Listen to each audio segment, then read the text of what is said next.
The red meat scam. Today I'm going to be talking about the demonization of red meat in the health industry and why it isn't true. Look, they know it, bro. Look, they tricked you into eating plants while they're eating fucking children, bro.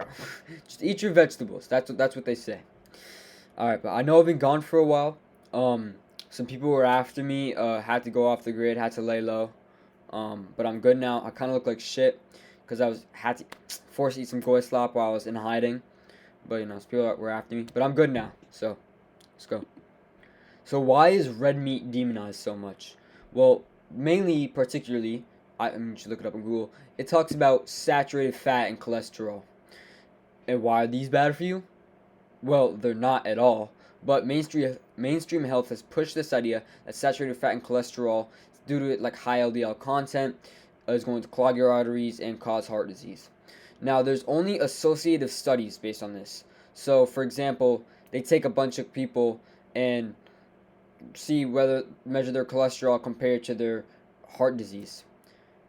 That isn't science, and a lot of people really don't understand science. Associative studies, you cannot make a claim, and to the factor that they have made and throughout the health industry just based on an associative study. And we're gonna see like they have more like oxidized LDL and different types of things is pushed back more. So I'm gonna get into this. And if you really don't believe the government would lie to us, if you don't believe main health industry would push this idea out so much and it just not be true, oh, you're crazy. I think you're so stupid. This is you. Because we've seen examples which I know nobody can deny that mainstream health has pushed out cigarettes. Doctors use to prescribe cigarettes, and something even more we've seen opioids. More recently, we've seen doctors said it was totally safe, it was non-addictive, and guess what? Millions of people got addicted from it. And I'm pretty sure recently one of the main companies that pushed it out, Purdue, was sued for this. And if you claim, oh, that's all doctors, yes, even now, opioids, that was such a recent thing. A lot of doctors downplay the big risk of all these drugs and all these synthetic things. And there's so many more examples. I could go on about how we're going to talk about saturated fat here, seed oils, so much other things. But, like, I didn't want to get into that because people still have doubts with those. But let's just get into it. I think if you don't believe that the government doesn't favor money over people's health, I think you're stupid. It's simply true. So who is behind all this? I'm not necessarily saying it's their fault, but one of the main contributors to these claims was Ancel Keys. He ran a study in the 50s, obviously associative, that compared saturated fat to heart disease, and that study blew up. People took off with it. But the thing is, years later, people don't talk about how finding in Ancel Keys' journals, he admitted that his work was terribly wrong. He admitted there were so many fallacies in their studies, and these have been pointed out, but mainstream health has just gone on with it. The government, they've gone on with it. Why? Because they could sell it. They could sell more things, low cholesterol. This can lower your cholesterol. These pills can lower your cholesterol. Stay away from saturated fat. Buy these. These have low saturated fat. Low saturated fat. These are our health leaders, guys. Belgium, U.S. Different guy now. I'm not gonna mention him now, but do they look healthy? And I think you are stupid. You are idiotic if you think you can't look at somebody and tell if they're healthy or not. Because to a degree, you definitely can. You cannot tell me this isn't healthy. She is morbidly obese. This person, they are morbidly obese as well. And they are telling you to eat your vegetables and not eat your red meat. Okay, but let's look in. Okay, I'm saying all this stuff, but why should we eat red meat? Oh, I don't know how that got there. So what's the truth? Your dietary cholesterol does not raise cholesterol in your blood lipids, first of all.